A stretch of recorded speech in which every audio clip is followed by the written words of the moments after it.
Lesson 3 deals with composite functions. So we'll determine the values of composite functions. We'll write the equation of a composite function and explain any restrictions, and also sketch the graph of a composite function. So the composition of f at x and g at x is defined as f at g at x. It is formed when the equation of g is substituted into the equation of f. So the general rule for these is you work from the inside out. G is inside f, so g gets embedded or put into f. F at g at x exists only for those x in the domain of g, for which g at x is in the domain of f. F bracket g bracket x is read as f of g of x, or f at g of x, or f composed with g. Another way of writing it is FOG at x. So that's a tiny circle, not to be confused with a multiplication, a colored in dot, which means multiplication. That would mean f at x times g at x. So we saw that last class. With an open dot, that's another way of writing f at g at x. It's FOG at x. So again, that's not to be confused with multiplication. FOG at x does not mean f times g at x. For example, if f at x equals the root of x and g at x equals 2x minus 3, then the composition of f at x and g at x, or f at g at x, so g is embedded into f. Wherever you see the variable in f, you replace it with g. So instead of the x under the radical, all of g is under the radical. It becomes the root of 2x minus 3. And this can be shown in a diagram form like that, but we'll always do them algebraically, not using a diagram form. When composing functions, the order is important. F at g at x is not necessarily, not usually the same as g at f at x. F at g at x means substitute into g and then the result into f. On the other hand, g at f at x means substitute into f first, and then that number goes into g. We're going to see two different types. One where you're going to give a specific value, a specific number, and then we'll also see ones where we'll have general cases where we're going to be working with variable instead of a specific number.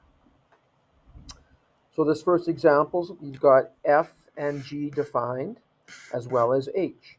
You're asked to determine the value of each. And remember, you always work from the inside out. So for question 1, you will start by finding out what g at 3 is.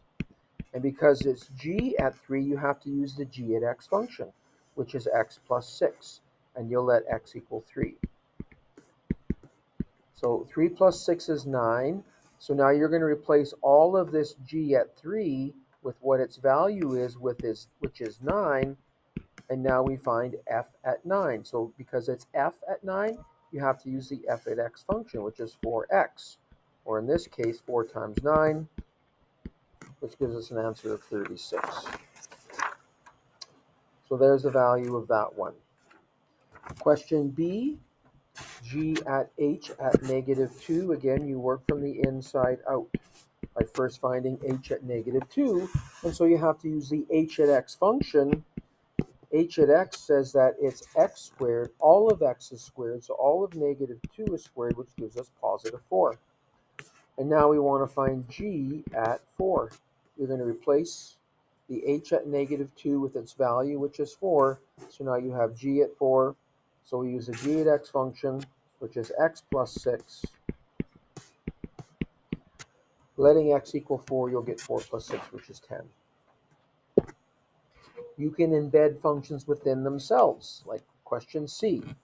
But remember, you always work from the inside out, which you start with h at 2, meaning you have to use the h at x function, which is x squared. That gives us 4. So the h at 2 on the inside is replaced with its value, which is 4.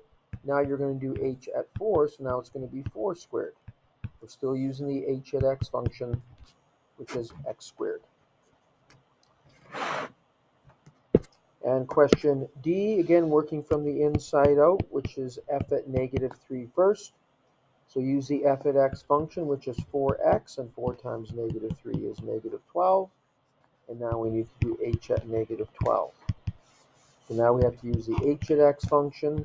Whatever x is, it has to be all squared. And negative 12 all squared is positive 144. So you're going to see ones like this where you're going to get numerical answers.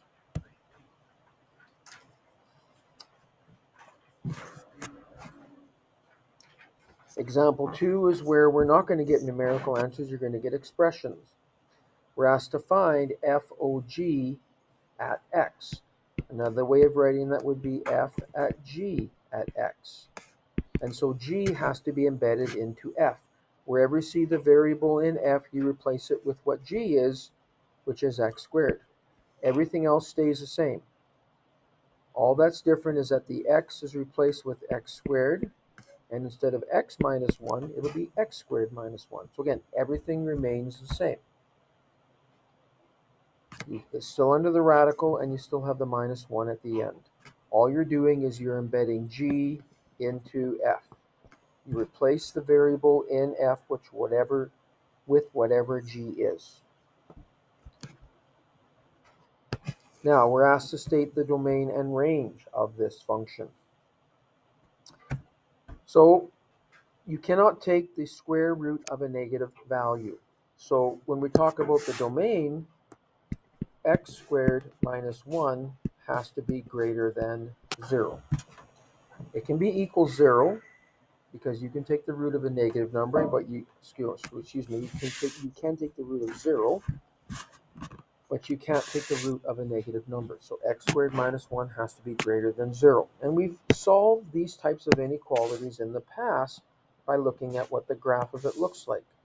This is the graph of y equals x squared shifted down 1 unit. Instead of having a vertex at 0, 0, it'll have a vertex at 0, negative 1, because it's the graph of x squared shifted down 1 unit. The x-intercepts for this can be found by letting y equal 0. So the x-intercepts are where y equals 0, where x squared minus 1 equals 0, which is where x squared equals 1, and x will equal plus and minus 1. So I do that only to find the x-intercepts of this graph. And they are important in this case because, again, we want to know where this graph is above the x-axis. X squared minus 1 has to be greater than 0.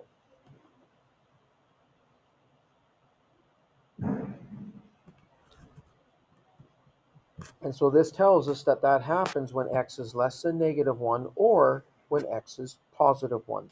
This is our domain. And so we can write this in interval notation from negative infinity to negative 1, as well as from positive 1 to positive infinity.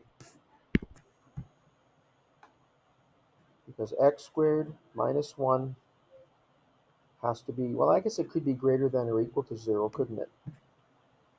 Because the square root of 0 does exist, so I need to fix that. It should be greater than or equal to 0, which means that the brackets on the plus and minus 1 will be square.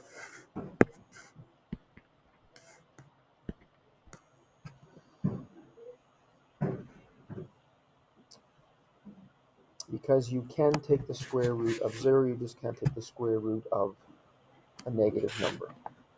So that is our domain. So we've got the graph of just y equals x squared over here, but we need to know the domain of our actual function, which is the square root of x squared minus 1.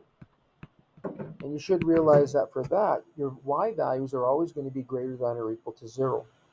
When you take the square root, you're never going to get a negative answer. You only get negative answers when you take the square root if you are solving an equation and you've taken the square root of both sides.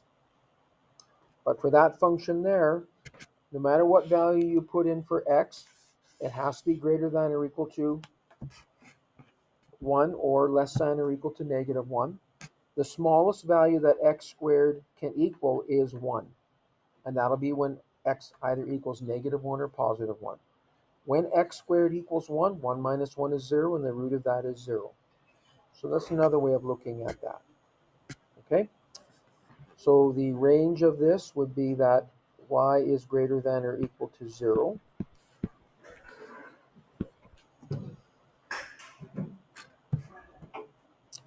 Another way you can get that, what we have right here is the graph of x squared minus 1. So remember, earlier on in the course, I think it might have been chapter 3, when we looked at radical functions, we took the square root of a function. We started with an original graph, and we took the square root of that graph, and we graphed it. And we said that there were invariant points.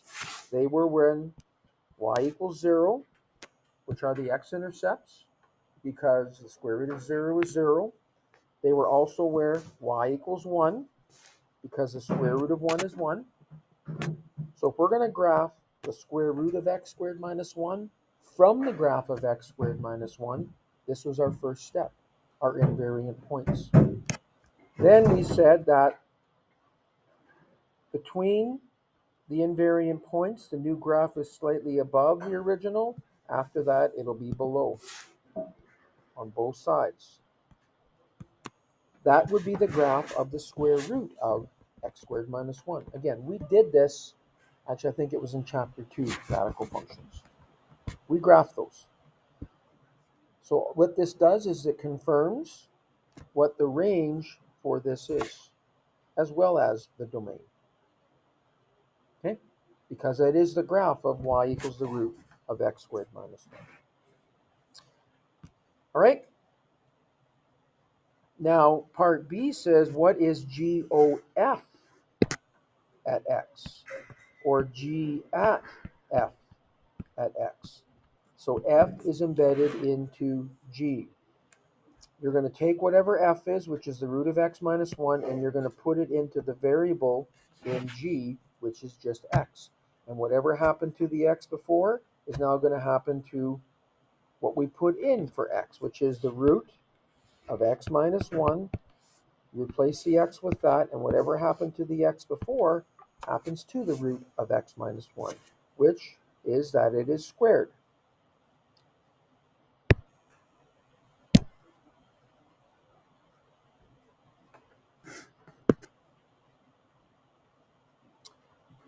Okay? And the square root and square cancel each other out, which gives us just x minus 1. So that is our new equation. That is the value of GOF at x. Now, when you want to find the domain and the range, and really you're looking for the restrictions come from the original expression. The restrictions come from the original expression, not the simplified one.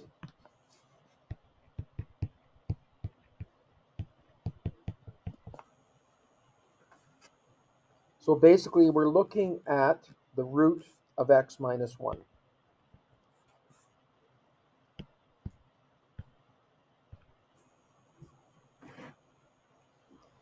And once again, because you cannot take the square root of a negative number, x minus 1 has to be greater than or equal to 0. So therefore, x has to be greater than or equal to 1. That's our restrictions. That tells us our domain.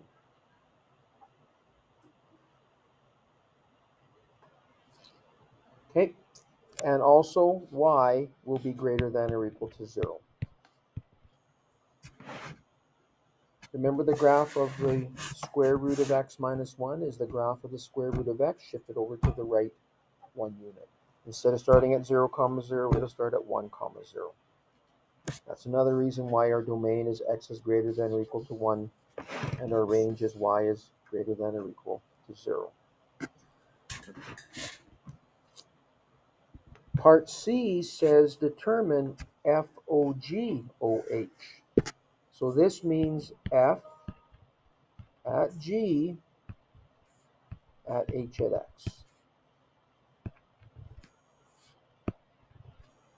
And we always work from the inside out.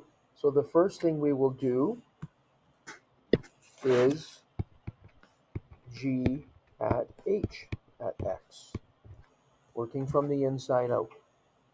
So H is embedded into G. Wherever H is, or whatever H is, I should say, it's embedded into G. So you're going to replace the variable in G with all of H. And what happened to the X before, which was that it's squared, now happens to what we sub in to X. That's what happens to our 2X plus 3. It'll be squared. So this will be 2X plus 3 all squared. Which, if we square that, remember squaring a binomial, square the first term, multiply the two terms together and double gives us plus 12x, and square the last term, plus 9. So that is G at H at X. And now our second step will be to do F at G at H at X. We're going to take what we just found, which is this part. We just found G at H at X. Now we're going to embed that into F. Wherever the variable in F is, we're going to replace it with this expression, 4x squared plus 12x plus 9. So F is just the root of x minus 1.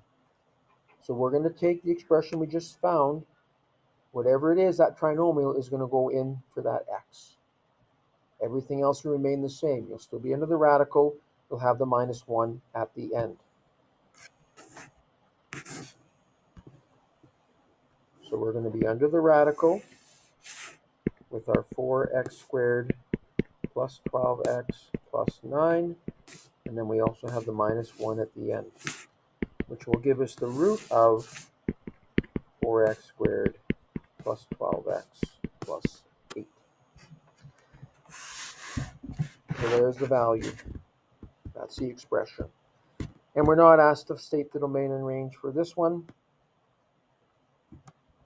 If we did, we'd have to make this argument greater than or equal to 0. Chances are if we can't factor, we'd have to use a quadratic formula, because we want to know where it's greater than or equal to 0. But we're not asked to, so we don't have to worry about that. Example 3, you've got f and g. This one says to determine g at f at x, graph it, and state the domain and the range. So g at f at x, again, we work from the inside out. F is embedded into g. F is x plus 1, so that whole thing gets put in for the variable in g. And whatever happened to the variable in g happens to our new value, which is x plus 1. And that being that it is squared. Everything else stays the same. You're still going to square, and you're still going to subtract the 2. Okay? Now, in this form, it's quite easy to graph. You might remember the vertex form of a quadratic. We have a quadratic here. The vertex form of a quadratic was x minus p all squared plus q. The vertex was at p comma q. Learned about this in 20-1. So for this one, our vertex would be at the point -1 comma -2. That's where the quadratic starts. And the initial term coefficient is +1.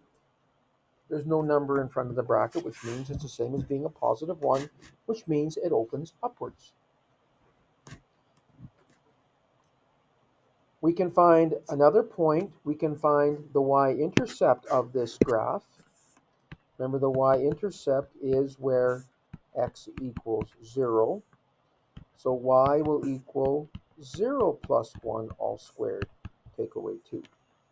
I take this quadratic and I set x equals 0. 0 plus 1 is 1, squared is 1, minus 2 is negative 1. Our y-intercept is at negative 1. You might also remember that a quadratic has an axis of symmetry. It's a vertical line that splits it exactly in half. The left side and the right side are identical. They are mirrors, images of each other. And so what that means is you've got this y-intercept at negative 1. It's 1 unit to the right of the axis of symmetry. There is a corresponding point, the same height, the same distance away from the axis of symmetry, just on the other side. So this gives us a corresponding point, a point that corresponds to the y-intercept. And there's the graph. Once we have the graph, the domain and range are fairly easy. The domain of all quadratics will be all real numbers. It'll go from negative infinity to positive infinity. For the range, this starts at negative 2 and goes upwards forever.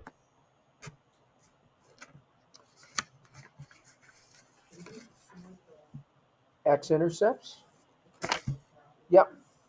You could find more points if you wanted to, though. You could let x equal 0. Well, we already did that one. You could let x equal 1. You could let x equal 2. Find out those other points if you wanted to. All right, example 4, we've got f and g. We want to determine the equation of f at g at x. Graph it, state domain and range. So f at g at x means that g is embedded into f. Wherever you see the variable in f, which is the x, replace it with g. Everything else remains the same. It's still under the radical, and you still have the minus 1 at the end. So that becomes the root of 3x. And you might remember back in chapter 2, this would be a transformation of y equals the root of x with a b value of 3, so be horizontally stretched by a factor of a third. B causes a horizontal stretch, and the stretch factor is the reciprocal of b. But if you don't remember that, that's fine. You can just generate a table of values in your head. When x is 0, 3 times 0 is still 0. The root of 0 is 0. This thing still starts at the point 0, 0. When x is 1, 3 times 1 is 3. You're going to have the root of 3, which I think is 1.7. Yep. So when x is 1, y will be 1.7. Let's skip to letting x equal 3 because 3 times 3 is 9, and the square root of 9 is 3. So this graph goes through the point 3, 3. It'll go upwards and to the right forever. We could find more points if we want to, but don't necessarily need to. And once you have the graph, again, it's easy to see what the domain and range are. They are both greater than or equal to 0.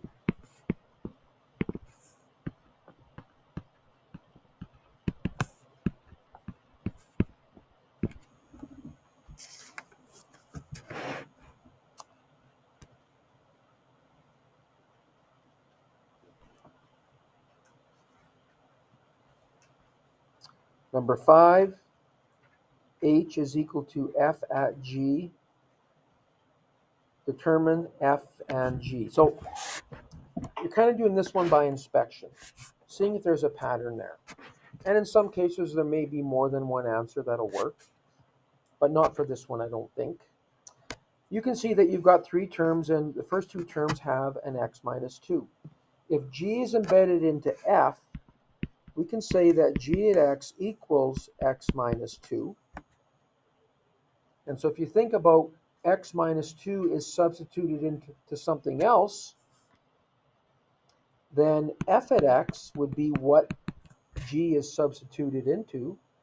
It's the original expression, and the variables in the original expression are replaced with the x minus 2, So the original expression would have to have an x squared. The x minus 2 would be replaced into that x, which gives us that first term. The second term is just plus x. Again, the x minus 2 is substituted into that term to give us the x minus 2, and then you have the plus 1 on the end. If you replace x minus 2 with the x in that bottom equation, you're going to get h. Okay, so it's kind of working backwards is basically what we're doing here. So we need to do the same thing for question B. So again, there'll be a couple different ways that we could do this one. So one way would be to say that g at x, which is what is being substituted in, could equal x cubed plus 1. And then f at x, which is what you substituted the g at x into, would just be the root of x. If you sub g at x into f, you're going to replace this x with all of g. You'll get that original expression. Okay? So that would be one way to do that one. One way to do that one. I think another way we could do it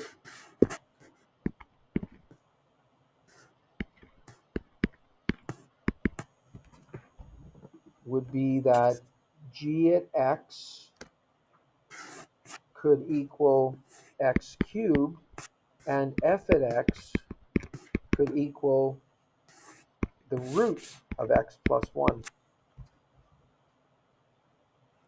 If you replace the variable in f with g, you'll get h.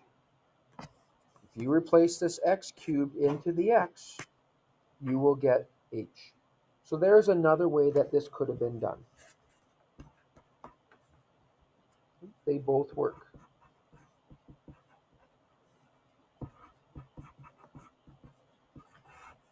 And so again, you're basically working backwards. And you can always check to make sure that they work. But they both work.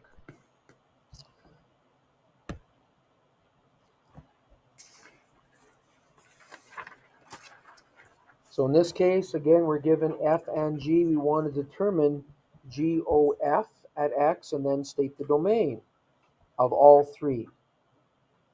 F at x, g at x, and GOF at x. So let's start with f at x first, because we have to state the domain and range of all of our functions. So again, x minus 1 has to be greater than or equal to 0. So x has to be greater than or equal to 1. The reason for that is this is the graph of y equals the root of x shifted 1 to the right from what we learned about transformations. And that's why the domain is x is greater than or equal to 1. So that is our domain. From 1 to positive infinity. And the range will be from 0 to positive infinity. It starts at the point 1 comma 0. It's going to go upwards and to the right forever. Right, what about g at x? G at x is negative x squared. So there are no restrictions on x here.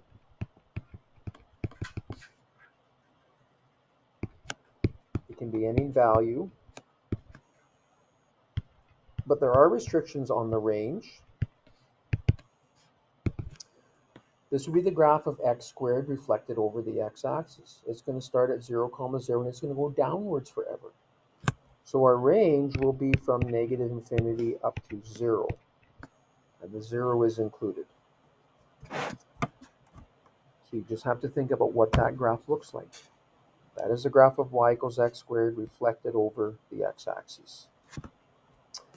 And so now we will find g at f at x. We'll embed f into g. So wherever we see the variable in g, we replace it with all of f.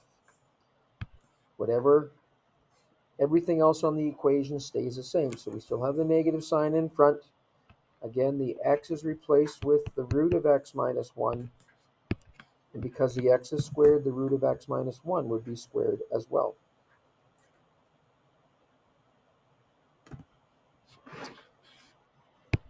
And the square root and square cancel each other out. So you're going to have negative x minus 1 or negative x plus 1. Let's put this one in our calculator. The original equation.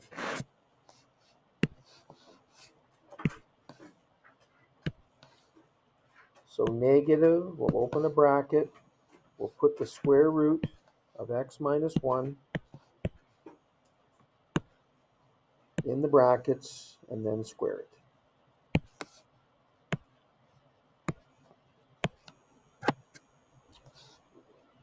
Zoom 6 to set our windows to their standard settings.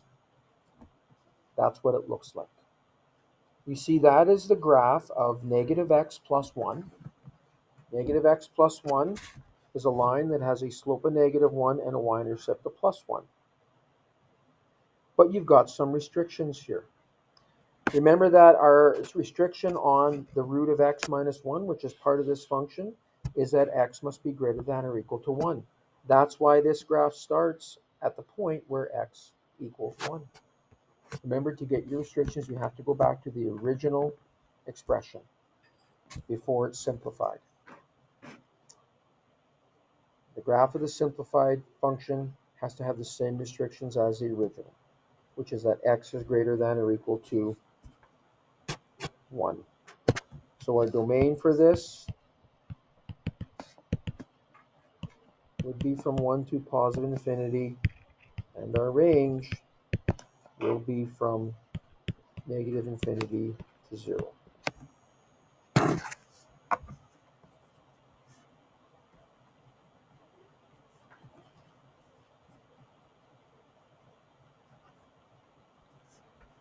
Okay?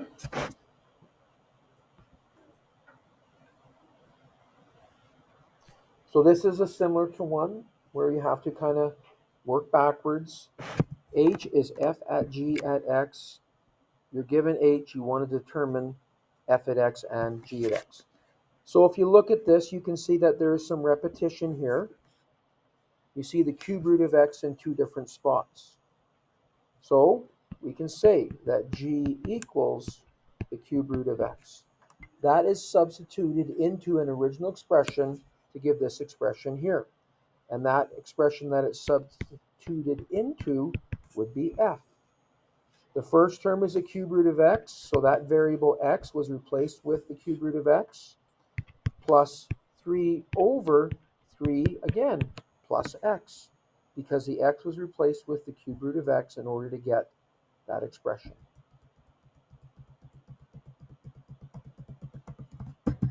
Okay? And if you check it, if you substitute the cube root of x wherever you see the x in f, you'll get that expression h. So these are usually done just by a bit of inspection.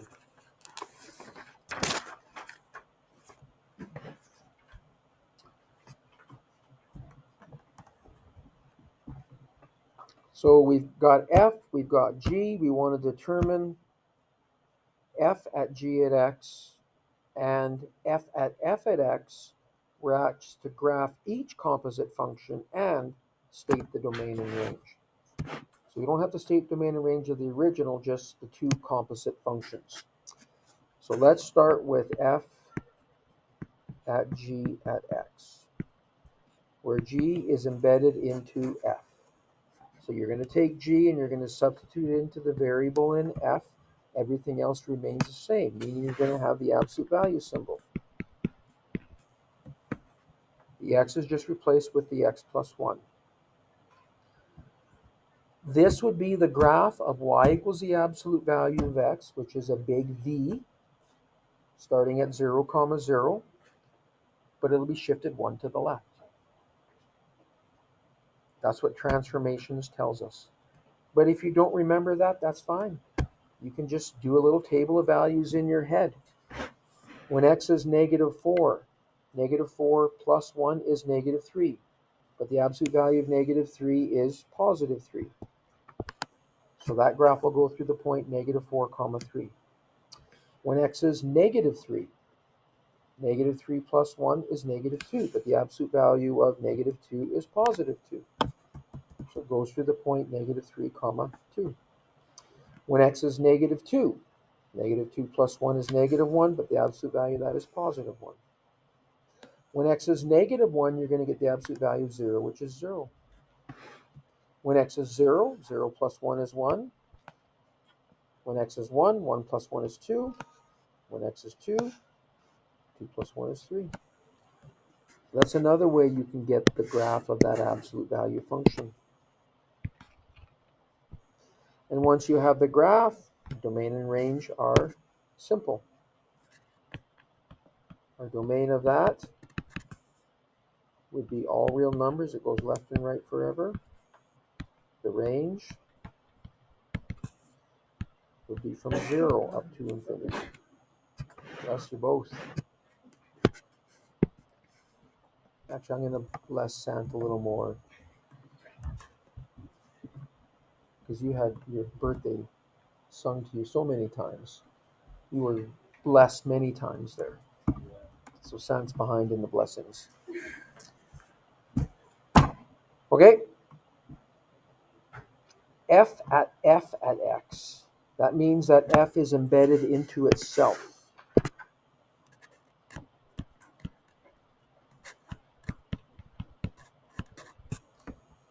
So wherever you see the variable in f, which is the x, you're going to replace it with all of f, or the absolute value of x. All that's going to happen here is you're going to have two absolute value symbols. The first one's on the outside is because the original expression has absolute values. You're going to replace the x with all of f, which also has absolute values. That doesn't change anything. It changes absolute nothing. Doesn't matter how many times you take the absolute value, it's not going to change the value of the original number. So it's the same as the absolute value of x, which looks exactly the same as the last graph, except the starting point is at the point 0, 0. The absolute value of x says that whatever x is, you take the absolute value to get y. It's going to go through 0, 0, 1, 1, 2, 2, 3, 3, -1, 1, -2, 2, etc. Domain and range don't change from what's above.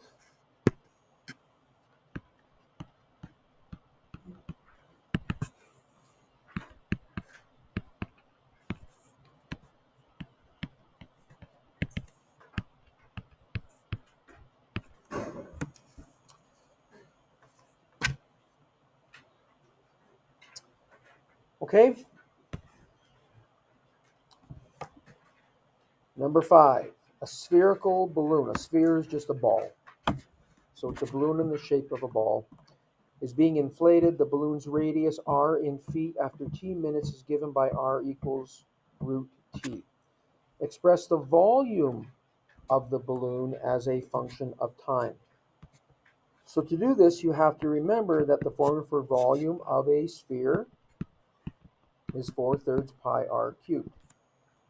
That is volume in terms of r, the radius, because r is the variable in that equation. If we write it in function notation, instead of just v equals, it's v at r equals. But we're asked to write the equation for volume as a function of time. And we can do that because we are told that r equals the root of t. So instead of in terms of r, we want to write it in terms of t, and all we would have to do is replace the r with the root of t. Whatever happens to the r before, which is that it was cubed, will happen to the root of t. It's also cubed. And you could write that as 4/3 pi r to the power pi t, not r, pi t to the power 3 over 2. Remember, a rational exponent means you can write it as a radical. The denominator tells you what root it is. The numerator tells you what power it's raised to. So there's the equation for v in terms of t. And now, after how many minutes will the volume be 4,000 cubic feet? So that means volume is 4,000. We need to solve for t.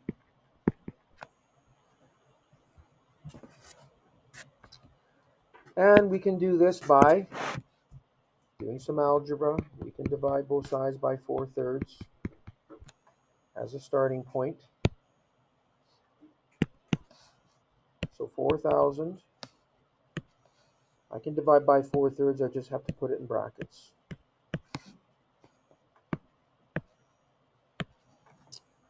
So that'll give us 3,000. Because remember, dividing by 4/3 is the same as multiplying by the reciprocal 3/4. So the 4,000 will cancel with the 4 and get 1,000. So it's 1,000 times 3. That's where the 3,000 comes from. So that'll equal pi times t to the power 3 over 2. So next we would divide both sides by pi.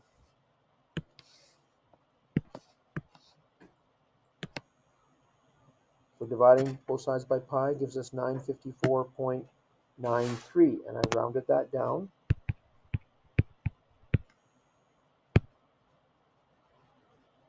$954.93.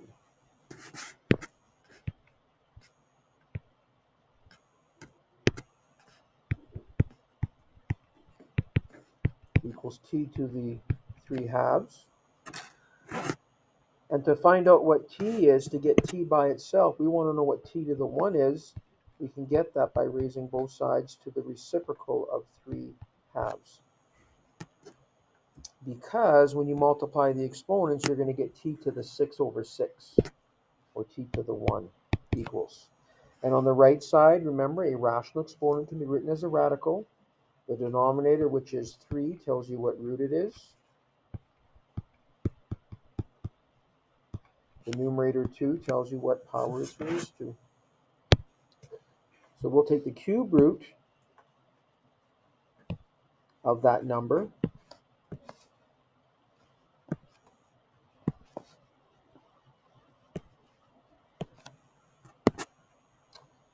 and then square it.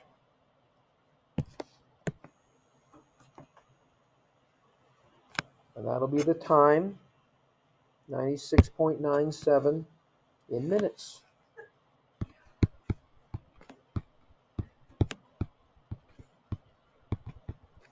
That's how long it would take to inflate that balloon so that its volume is 4,000 cubic feet.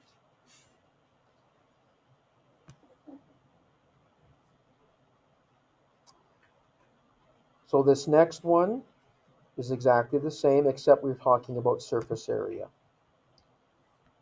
So we're given that r, the radius, is the root of t. The surface area of a sphere is 4 pi r squared. And again, that is in terms of r. It's a function of r, the radius. We want to express it as a function of time. So again, we would use an embedded function here.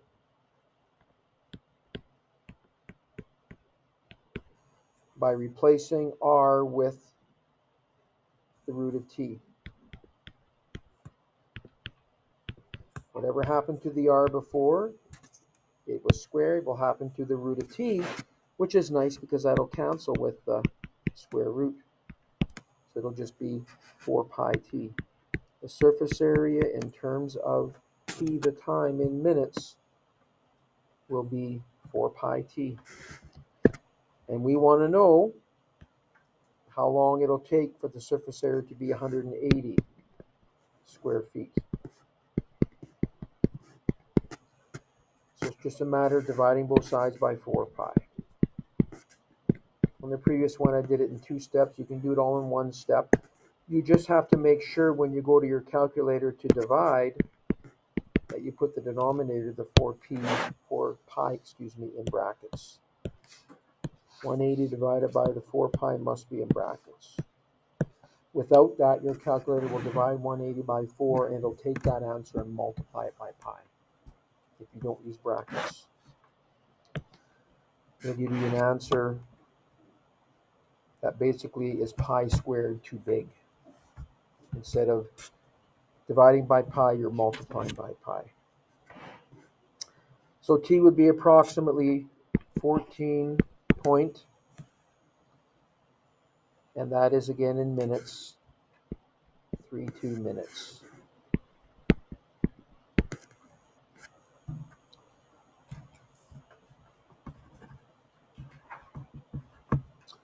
Okay.